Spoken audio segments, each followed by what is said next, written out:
The morning sky over New Phoenix Colony turned black with alien ships.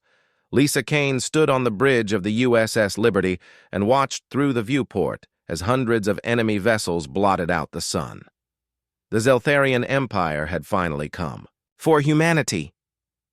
"Captain, we're getting readings on their fleet composition," said Lieutenant Jake Murphy from his station.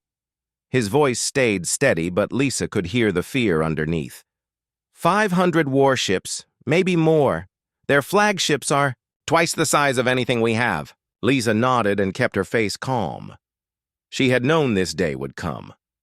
The Zeltharians had been conquering worlds across the galaxy for centuries. They crushed every species they encountered with overwhelming force and advanced technology. Humanity had always been next on their list. "Communications. Get me Colonel Lee," she ordered. Communications Officer Pete Johnson worked quickly at his console. Within seconds, the gruff face of Colonel Marcus Lee appeared on the main screen from the Orbital Defense Station. "Kane, you seeing this?" Lee asked. Behind him, alarms were going off and people were running around in panic. "Hard to miss, sir," Lisa replied. "What are your orders?" "We're outgunned 20-1. Maybe worse. I'm ordering a full evacuation of all military assets. We fall back to the inner colonies and regroup." Lisa looked out at the colony below. New Phoenix was home to 3 million people. The evacuation ships could maybe take half of them before the aliens reached the surface. "What about the civilians still down there?" "They'll have to surrender and hope the Zeltharians show mercy," Lee said. His voice was bitter. "We can't save everyone, Kane. If we stay and fight, we lose everything. Sir, request permission to remain behind with a skeleton crew. Someone needs to buy time for the evacuation." Lee stared at her for a long moment. "That's suicide, Captain." "Maybe, but it's the right thing to do." The colonel sighed. "Permission granted. You have whatever volunteers want to stay with you. Good luck, Kane." The transmission ended. Lisa turned to her crew. "You heard the colonel. Anyone who wants to leave can transfer to the evacuation ships. No shame in it. We're probably not coming back from this." Sergeant Amy Brooks stepped forward first. "I'm staying, Captain. These people deserve someone to stand up for them." Lieutenant Murphy nodded. "Count me in, too." One by one, her entire bridge crew volunteered to stay. Lisa felt a swell of pride mixed with sadness. These brave people were choosing almost certain death to protect strangers. "All right, then," she said. "Let's make the Zeltharians work for it." The alien fleet began, moving toward the planet. Their ships were sleek and deadly, painted in the dark purple of the Zeltharian Empire. Energy readings showed weapons that could crack a planet's crust. No human technology could match them. "Captain, incoming transmission from the enemy fleet," Pete reported. "Put it through." The screen filled with an alien face that looked like a cross between a lizard and an insect. Yellow eyes studied Lisa with cold intelligence. When it spoke, the universal translator made its voice sound like grinding. "Metal. I am War Commander Vextar Zol of the Zeltharian Third Fleet. You will surrender immediately or be destroyed. Your primitive weapons cannot harm us." Lisa stood straighter. "This is Captain Lisa Kane of the Earth Defense Force. New Phoenix Colony is under our protection. If you want it, you'll have to take it." The alien's mouth opened in what might have been laughter. "Your species amuses me, human. You face the might of an empire that has conquered 1,000 worlds, yet you still resist. Very well. We will demonstrate why resistance is futile." The transmission cut off. Immediately, the lead Zeltharian ships opened fire. Beams of pure energy lanced down from orbit, striking the outer defense platforms. The massive structures exploded. In brilliant flashes, their metal hulls vaporized in seconds. "Evasive maneuvers," Lisa ordered. "All ships scatter and engage at will." The small human fleet of 12 ships spread out and began firing at the enemy. Their missiles and plasma cannons seemed like toys compared to the alien weapons. Most Shots bounced harmlessly off Zeltharian shields. The USS Liberty shook as enemy fire found its mark. "Hull breach on Deck 7, reported Chief Engineer Tony Garcia over the comm. "I've sealed it off, but we can't take many more hits like that."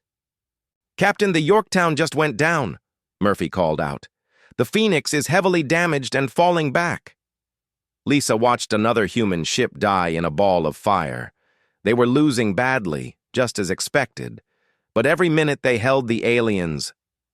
Attention was another minute for the evacuation ships to get away.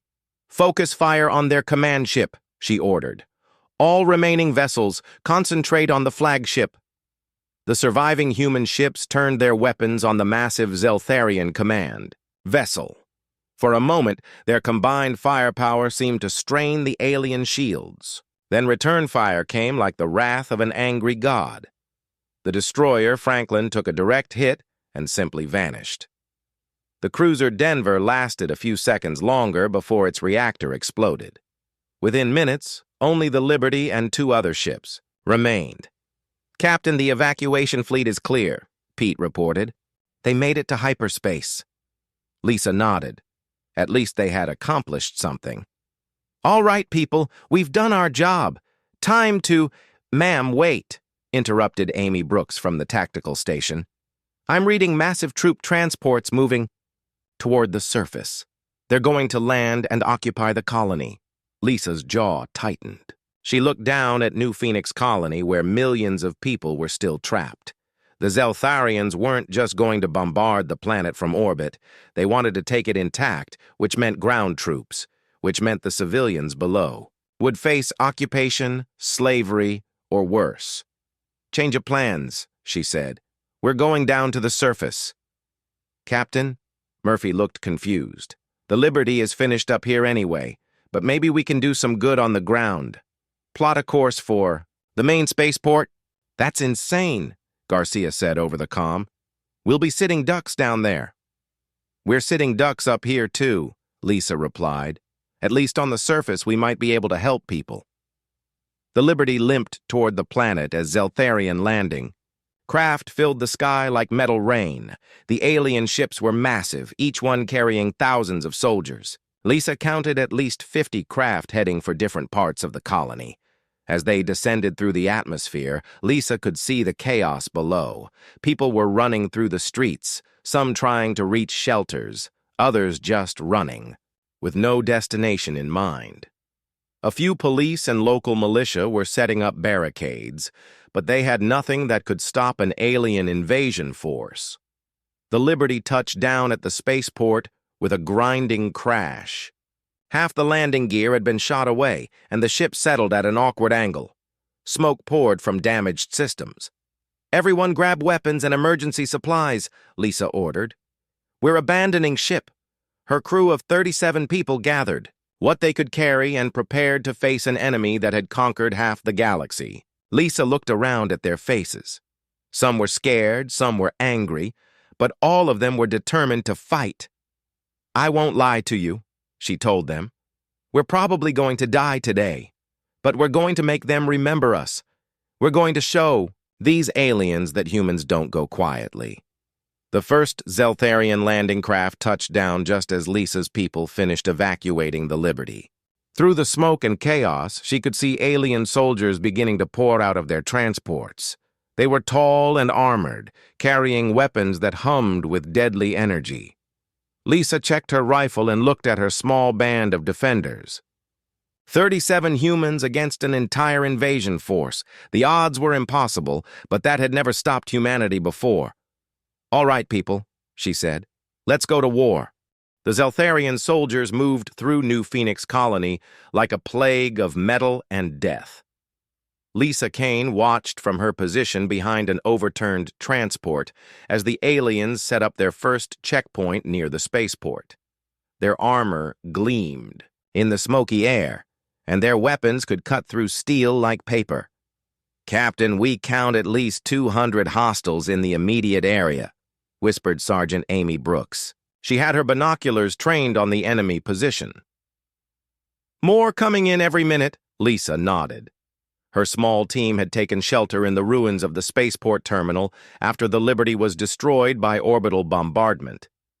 The aliens had waited until her crew evacuated, then turned the ship into scrap metal with a single blast from above. They were sending a message.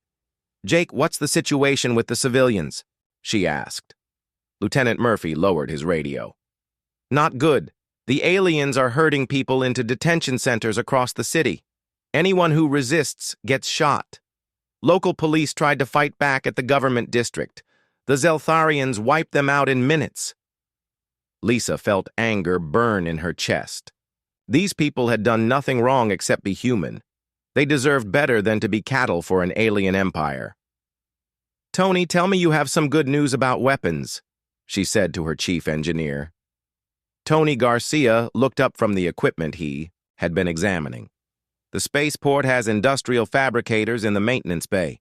If I can get them working, I might be able to make some surprises for our new friends." "What kind of surprises?" "Explosives, mostly. The fabricators aren't designed for weapons, but I can improvise. Maybe some electromagnetic pulse devices, too. Their armor runs on power cells." Dr. Helen Ross crawled over from where she had been treating wounded civilians. "Lisa, I've been talking to the survivors. The aliens are using some kind of neural interface to interrogate people. They're learning everything about our defenses, our culture, our weaknesses. Any idea how to stop it?" "Not yet. But I noticed something. The Zeltharians seem to rely heavily on their command structure. When their officers give orders, the regular soldiers follow without question. If we could disrupt their communications," Lisa's mind began working. "They might lose coordination." "Good thinking, Helen." A new sound filled the air. Heavy footsteps and alien voices speaking in their harsh language. Lisa peered around the corner and saw a patrol of 6 Zeltharian soldiers approaching their position. She made quick hand signals to her team. Amy and Jake moved to flanking positions, while Pete Johnson and 2 other crew members prepared to provide covering fire. Lisa waited until the aliens were close enough to see their yellow eyes through their helmet visors. "Now," she whispered. The humans opened fire from 3 directions. The Zeltharians were caught completely off guard. Their armor protected them from most human weapons, but concentrated fire at close range found weak points. 2 aliens went down immediately. The survivors tried to return fire, but they were confused and disoriented. They had expected to face cowering civilians, not organized resistance. Lisa put 3 rounds into the chest of the patrol leader, and his armor finally gave way. The remaining Zeltharians retreated, calling for reinforcements. "We need to move," Lisa said. "They'll be back with more friends." Her team gathered their equipment and wounded, then slipped deeper into the ruins of the spaceport. Behind them, they could hear alien voices growing louder and angrier. "Captain, where are we going?" asked Pete. "The maintenance bay. Tony needs to get those fabricators working." They reached the bay just as the first explosions echoed from their previous position. The Zeltharians were bombing the terminal rather than risk more ambushes. Lisa smiled grimly. Good. Let them waste ammunition on empty buildings. The maintenance bay was a massive space filled with industrial equipment. Tony immediately went to work on the fabricators while the rest of the team set up defensive positions. Lisa studied the layout and began forming a plan. "Helen, you said their communications are important. Can we track their signals?" The doctor nodded. "Pete might be able to do it with the right equipment. These fabricators have some powerful sensors." "Do it. I want to know where their command posts are." Over the next several hours, Lisa's team turned the maintenance bay into a fortress. They welded metal plates over the windows, set up overlapping fields of fire, and created multiple escape routes. Tony worked tirelessly on the fabricators, producing improvised explosives and electromagnetic devices. "First batch is ready," he announced, holding up a device that looked like a metal sphere. "These are EMP grenades. They should disable Zeltharian equipment within a 20-meter radius." "How many can you make?" "Maybe 50 by tomorrow if I..." Push the fabricators hard, Lisa nodded. It wasn't much against an entire army, but it was a start. Pete looked up from his equipment. Captain, I've been monitoring their communications. The Zeltharians have 3 main command posts in the city, one at the government building, one at the power plant, and one at the main communication hub. What are they saying? It's hard to translate everything, but they're frustrated. War Commander Vextar Zol is angry about the resistance they're facing. He expected humans to surrender immediately, like most species do. Amy crawled over from her watch position. Ma'am, we've got company. Looks like a full squad moving toward our position. Lisa checked her weapon. Everyone ready? The Zeltharian squad approached cautiously this time. They had learned from the fate of the patrol. Lisa watched them through a crack in the metal plating as they spread out and began surrounding the building. Wait for it, she whispered. The aliens reached the entrance and began cutting through the barricaded door with energy weapons. The metal glowed and melted under their tools. Lisa counted 12 soldiers, all heavily armed and armored. Tony, you ready with those EMPs? As ready as I'll ever be. The door collapsed inward, and Zeltharian soldiers poured through the opening. Lisa waited until they were fully inside, then gave the signal. Tony activated 3 EMP devices simultaneously. The effect was immediate and devastating. The aliens' armor lost power, their weapons went dead, and their communications failed. For a moment, they stood frozen in confusion and panic. Lisa's team opened fire with everything they had. Without their powered armor, the Zeltharians were vulnerable. The battle was over in seconds, leaving 12 dead aliens scattered across the floor. That actually worked, Amy said, sounding surprised. Don't get overconfident, Lisa warned. They'll adapt. They always do. She was right. Within an hour, more Zeltharian forces arrived. This time they brought heavy weapons and began systematically destroying the building from the outside. Lisa realized they couldn't stay in one place much longer. New plan, she announced. We're going mobile, hit-and-run tactics. Make them afraid to patrol in small groups. Where do we base ourselves? Jake asked. Lisa looked at the city map Pete had spread out.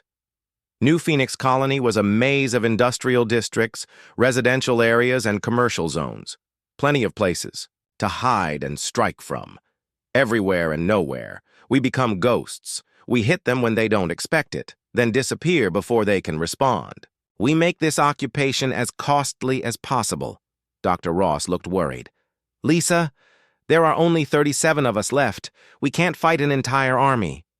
We don't have to fight them all. We just have to make them think twice about what they're doing. Here. Every Zeltharian soldier who dies sends a message back to their empire. Humans don't roll over and play dead. As if to emphasize her point, another explosion shook the building. The aliens were getting closer. Time to go, Lisa said. Grab everything portable. Leave the heavy equipment. Her team moved quickly and efficiently. Within minutes, they had gathered their weapons, the portable EMPs, and essential supplies. Tony rigged the remaining fabricators to explode when the Zeltharians entered. They slipped out through a service tunnel just as alien soldiers breached the main bay. Behind them, the building erupted in a massive explosion that lit up the night. Sky Lisa led her people through the dark streets of New Phoenix Colony. Around them, the city burned under alien occupation. But in the shadows, humanity's resistance was just beginning. Where to now, Captain? Amy asked. Lisa smiled coldly. We're going hunting. 3 weeks into the occupation, the Zeltharians had learned to fear the darkness. Lisa Kane moved through the abandoned shopping district like a shadow. Her team spread out in careful formation behind her. They had become something the alien empire had never encountered before, humans who refused to stay beaten. Contact ahead, whispered Maria Lopez through her comm. The former police sniper had joined their group after the Zeltharians executed her fellow officers. 2 guards at the supply depot, standard patrol route. Lisa checked her watch. The aliens were nothing if not predictable. Every 4 hours, they sent the same 2-soldier patrol to check their supply dumps. It was a mistake they would pay for. Tonight. Rick, you ready with the surprise? She asked. Demolitions expert Rick Carter grinned in the darkness. He had been a mining engineer before the invasion, but his knowledge of explosives translated well to guerrilla warfare. Charges are set, Captain. When those supply crates go up, they'll see the flash from orbit. Lisa's team had grown over the past weeks. Word of their resistance had spread through the occupied city, and volunteers came forward despite the terrible risks. She now commanded nearly 80 people, all of them angry and determined to fight back. Nick Adams, their infiltration specialist, emerged from the shadows near the depot. Before the invasion, he had been a maintenance worker who knew every tunnel and service passage in the city. Now he was their eyes and ears behind enemy lines. The guards just switched positions, he reported quietly. New patrol coming in 15 minutes. The supply area is clear except for automated defenses. What kind of defenses? Motion sensors and automated turrets. But I found the control panel. Give me 30 seconds and I can shut them down. Lisa nodded. This was the kind of operation they had been running for weeks. Hit the Zeltharians where they were weak, take what they needed and disappear before reinforcements arrived. The aliens had superior technology, but humans had something they didn't understand, the ability to adapt and improvise. Everyone in position, she whispered into her comm. Her team moved like ghosts through the ruined buildings. Amy Brooks led one squad to the north exit, while Jake Murphy took another group to secure their escape route. Pete Johnson monitored enemy communications from a hidden position, ready to warn them if reinforcements were called. The plan was simple. Nick would disable the automated defenses, Rick would plant his charges on the supply crates, and Maria would eliminate the guards with her sniper rifle. They would be in and out in under 10 minutes. Lisa watched through her binoculars as Nick slipped past the motion sensors and reached the control panel. His fingers worked quickly on the alien interface. After weeks of studying captured Zeltharian equipment, several of her people had learned to operate their basic systems. The automated turrets powered down silently. Nick gave her a thumbs up from across the depot. "Maria, you're clear to engage," Lisa whispered. Two suppressed shots echoed faintly in the night air. The Zeltharian guards dropped where they stood, never knowing what hit them. Maria had become frighteningly good at killing the occupiers. "Guards down," she reported. "No movement from the main compound." Rick and his demolition team moved in, quickly. They placed explosive charges on the supply crates, while Lisa's other people gathered weapons and equipment. The Zeltharians had been stockpiling energy cells, ammunition, and communication devices. All of it would be useful to the resistance. "Charges set," Rick announced. "We've got maybe 20 minutes before they explode." Lisa was about to give the order to withdraw when Pete's voice crackled over the comm. "Captain, we've got a problem. I'm picking up encoded transmissions from the main base. Something big is happening." "What kind of something?" "I can't decode it all, but I heard War Commander Vexitar Zhol's name mentioned several times. And yours." Lisa felt a chill run down her spine. The alien commander had been hunting her personally for the past week. His soldiers had started calling her the Ghost Commander after she had escaped several traps meant specifically for her. "Time to go," she ordered. "Everyone out now." Her team moved quickly toward their escape routes, but as they reached the edge of the depot, floodlights suddenly blazed to life, turning night into day. The trap had been waiting for them. "It's an ambush!" Amy shouted over the comm. "Zeltharian troops moving in from all directions." Lisa counted at least 50 alien soldiers surrounding the depot. Their weapons were already charging, energy building in the barrels. This was more than a patrol. It was a coordinated operation, designed to capture or kill her entire team. "Rick, how long until those charges blow?" 18 minutes. "That's too long. We need a distraction now." Maria's rifle cracked from her position on a nearby rooftop. One of the floodlights exploded in a shower of sparks.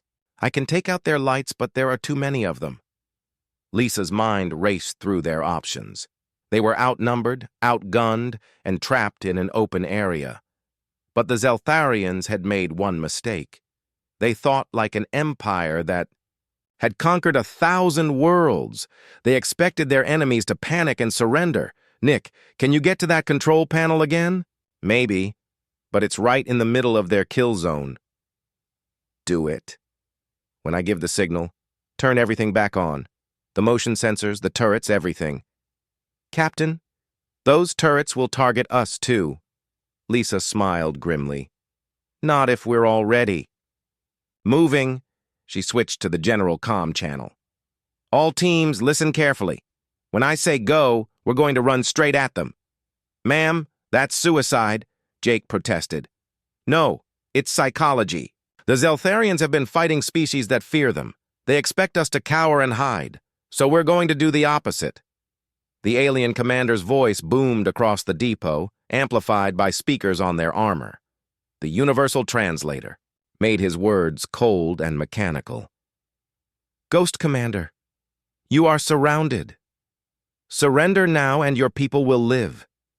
Continue to resist, and they will all die. Lisa picked up a fallen Zeltharian communication device and spoke into it. This is Captain Lisa Kane of the Earth Defense Force. If you want me, come and take me. War Commander Vextar Zol stepped out from behind a group of his soldiers.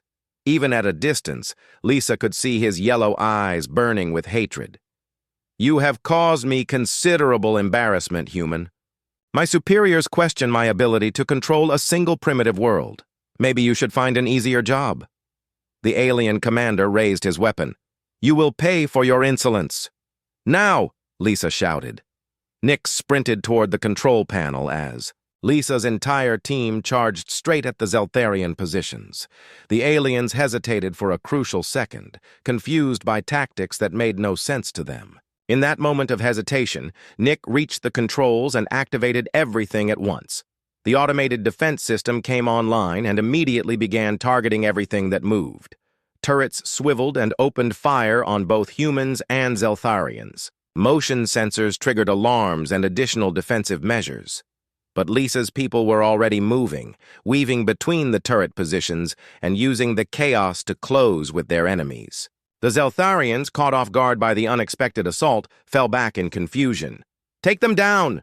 Lisa yelled as she fired her rifle into a group of alien soldiers.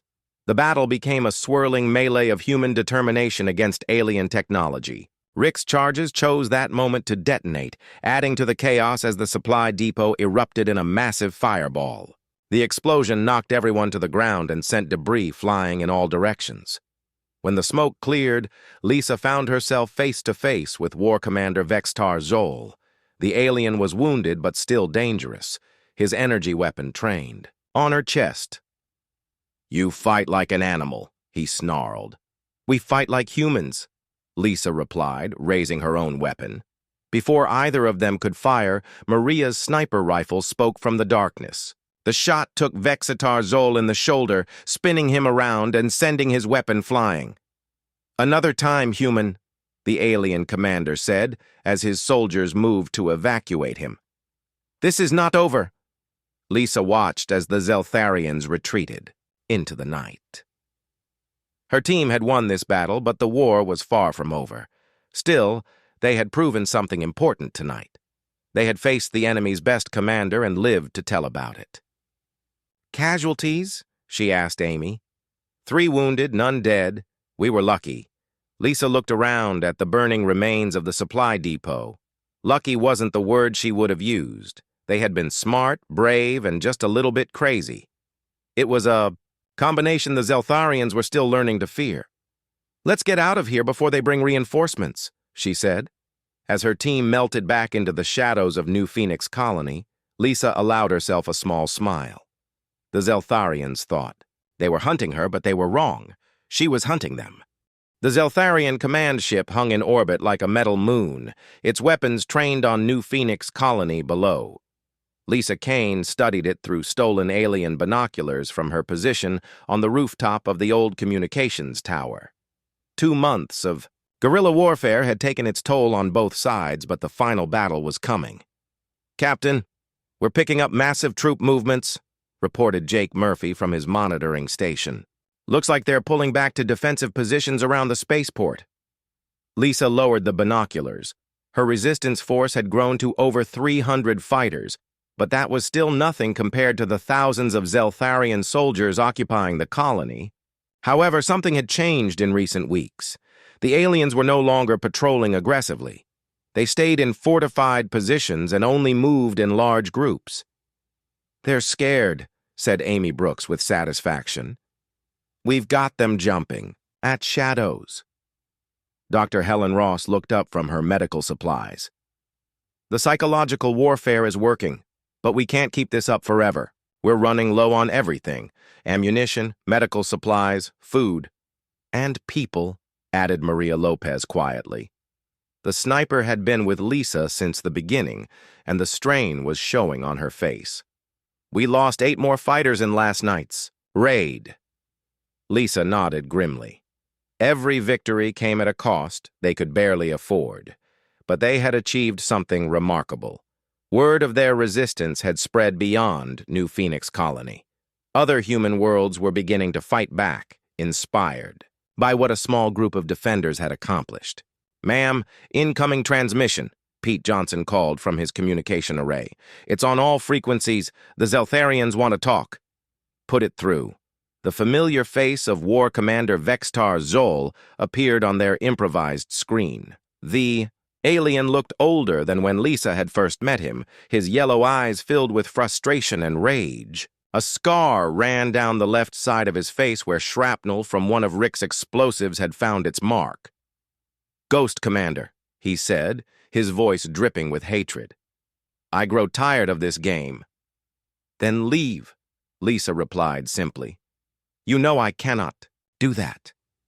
My empire does not retreat from primitive worlds, but I am prepared to offer you terms." Lisa waited, saying nothing. "Surrender yourself to me, and I will allow your people to live as slaves rather than corpses. Continue this resistance, and I will order orbital bombardment of the entire colony. 3 million civilians will die because of your stubbornness." "Counter offer," Lisa said. "You and me, single combat. Winner takes the colony." The alien commanders, mouth opened in what might have been laughter. "You challenge me? I am twice your size and strength." "My armor is powered by technology your species cannot comprehend." "Scared?"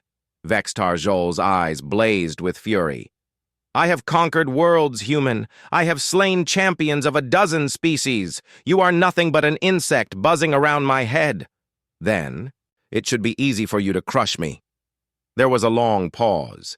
Lisa could see the alien commander thinking, weighing his options. His superiors were demanding results, and months of guerrilla warfare had made him look weak. A quick victory in single combat would restore his reputation. "Very well," he said finally. "But when I kill you, your resistance dies with you. Your people will surrender unconditionally. And if I win, your forces leave this world and never return." "You will not win, Ghost Commander, but I accept your terms. Tomorrow at noon, in the main square of your pathetic colony. Come alone." The transmission ended. Lisa's team looked at her with expressions ranging from admiration to horror. "Lisa, you can't be serious," Helen said. "He's right about his advantages. That armor of his can stop anything we have." "Not everything," Lisa replied. "I have a plan." The next morning, word of the duel spread throughout New Phoenix Colony. Humans emerged from hiding places and shelters to witness the confrontation. Even some Zeltharian soldiers seemed curious about their commander's decision to face the human leader in single combat. Lisa stood in the center of the square, wearing simple combat fatigues and carrying only a standard military knife. Around the edges of the square, hundreds of humans watched in tense silence. Zeltharian troops had set up a perimeter, their weapons ready in case the duel was some kind of trap. War Commander Vextar Zol arrived precisely at noon, his powered armor gleaming in the sunlight. He carried an energy blade that hummed with deadly power. The weapon could cut through steel like paper and had been the doom of countless alien champions. "You came," he said, sounding almost surprised. "I gave my word." The alien commander studied her for a moment. "You are either very brave or very foolish, human." "Probably both." Vexatar Zol raised his energy blade. "I will make this quick. You have fought with honor, even if you fight like an animal." "Thanks," Lisa said dryly. The alien charged with surprising speed for someone wearing heavy armor. His blade swept down in an arc that would have split Lisa in half if she had been where he expected her to be. Instead, she had already moved, rolling to the side and coming up behind him. Her knife struck the back of his armor but bounced off harmlessly. The Zeltharian spun around with fluid grace, his blade missing her by inches. Lisa backed away, circling her opponent and looking for weaknesses. "You cannot run forever," Vextar Zol said. "My armor protects me from your primitive weapons." "I'm not running," Lisa replied. "I'm learning." She darted in again, this time aiming for the joints where his armor plates connected. Again, her knife failed to penetrate, but she noted how he moved, how the armor shifted with his motions. The alien commander grew impatient and began pressing his attack more aggressively. His energy blade carved chunks out of the concrete where Lisa had been standing moments before. She stayed just out of reach, using her smaller size and greater agility to avoid his strikes. "Stand still and die with dignity," he snarled. "Where's the fun in that?" Lisa noticed something the alien hadn't considered. His powered armor was incredibly advanced, but it was also heavy. Each swing of his massive blade required energy, and the systems were working hard to compensate for the weight and maintain his speed. She began targeting his power cables, not trying to cut them but forcing him to defend them. The alien commander found himself twisted into awkward positions as Lisa attacked from unexpected angles. "You fight without honor," he accused. "I fight to win." 20 minutes into the duel, Lisa saw what she had been waiting for. Vextar Zol's armor was running hot from the constant exertion. Cooling vents had opened along his back and arms to prevent overheating.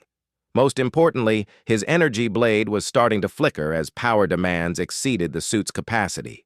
Lisa made her move. She charged straight at him as if making a desperate final attack. The alien raised his blade to meet her, but at the last second, she dropped into a slide that took her past his defenses and directly under his arm.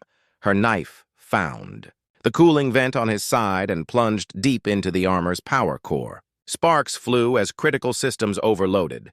The alien's energy blade flickered and died just as he brought it down toward Lisa's head. Vextar Zol staggered as his armor lost power. The weight that had been supported by mechanical systems suddenly became his own burden. He fell to one knee, struggling with armor that had become a metal prison. Lisa stood over him, her knife at his throat. "Yield!"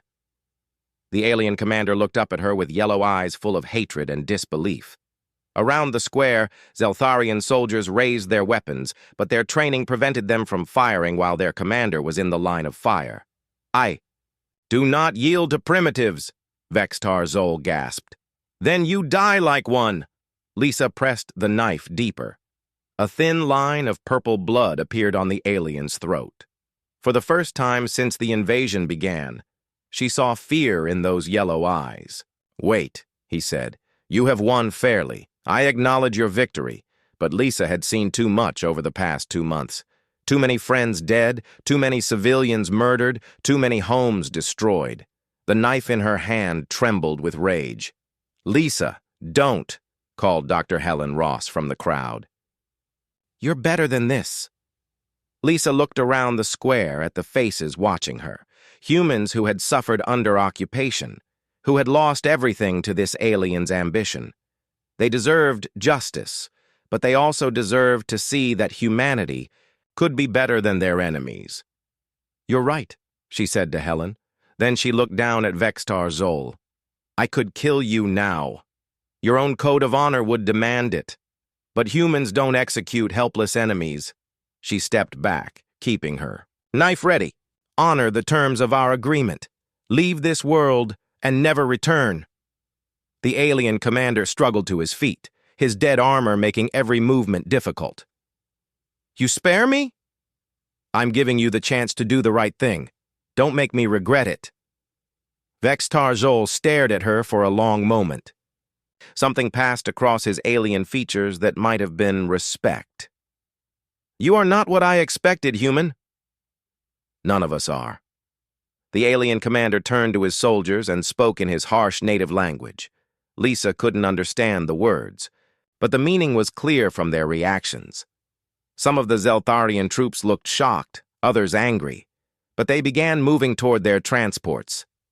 You have won today, Vex-Tar Zol said to Lisa, but my empire will not forget this humiliation. Others will come. Let them come, Lisa replied. We'll be ready.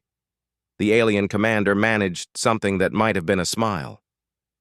I believe you will. 6 months after the liberation of New Phoenix Colony, Lisa Kane stood before a gathering of military leaders from across human space. The conference room aboard the battleship Defiance buzzed with conversation as officers studied reports from dozens of worlds where human resistance movements had sprung up. The Zeltharian Empire has withdrawn forces from 17 systems, reported Admiral Kate Sullivan, the silver-haired commander of the Earth Defense Force. Intelligence suggests they're consolidating their fleets and preparing for a major offensive. Lisa nodded from her position at the briefing table. Her promotion to colonel had come with new responsibilities she wasn't sure she wanted. Leading a small resistance group was different from planning strategy for an entire species. What about the other empires? Asked General William Grant, whose forces had successfully defended the Titan mining colonies. The Zeltharians aren't the only threat out there. The hegemony is watching and waiting, Admiral Sullivan replied. Same with the corporate states. They want to see how this plays out before committing to either side. Jake Murphy, now captain of his own ship, leaned forward in his chair. Ma'am, with respect, I think we're missing the bigger picture here. It's not about what the aliens are planning. It's about what we've already accomplished. Explain, Admiral Sullivan said. Jake activated a holographic display showing the local galactic region. Red dots marked worlds under alien control, while blue dots showed human territories. But scattered throughout the red zones were new green dots. These are worlds where the local populations have begun resisting their occupiers, Jake said. 23. Different species across 47 systems. They're using tactics they learned from studying what happened at New Phoenix Colony. Lisa felt a chill run down her spine. You're saying we started something? We started everything, Amy Brooks said from her position as head of special operations. Every species that was conquered and thought they had no choice is now fighting. Back. The Zeltharians call it the human virus. Dr. Helen Ross, now Chief Medical Officer for the Resistance, pulled up another display. The psychological impact has been enormous. For centuries, the Zeltharian Empire conquered through fear and intimidation. Species surrendered rather than face orbital bombardment, but we proved that resistance was possible. At what cost? Asked General Grant. We've lost millions of people in the fighting since New Phoenix. Was inspiring alien rebellions worth that price? The room fell silent. It was a question that haunted Lisa every night. She thought about all the people who had died, all the families torn apart, all the worlds turned into battlefields.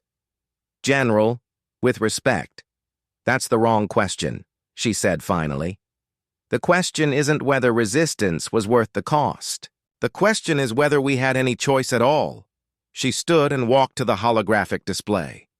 The Zeltharians didn't come to New Phoenix Colony looking for a fair fight. They came to enslave or exterminate us. Every species they've conquered faced the same choice. Fight and probably die, or surrender and definitely lose everything that made them who they are. Lisa touched one of the green dots on the display. These species are fighting because they've learned something we taught them. Sometimes the only choice you have is how you're going to face the end. We chose to face it standing up.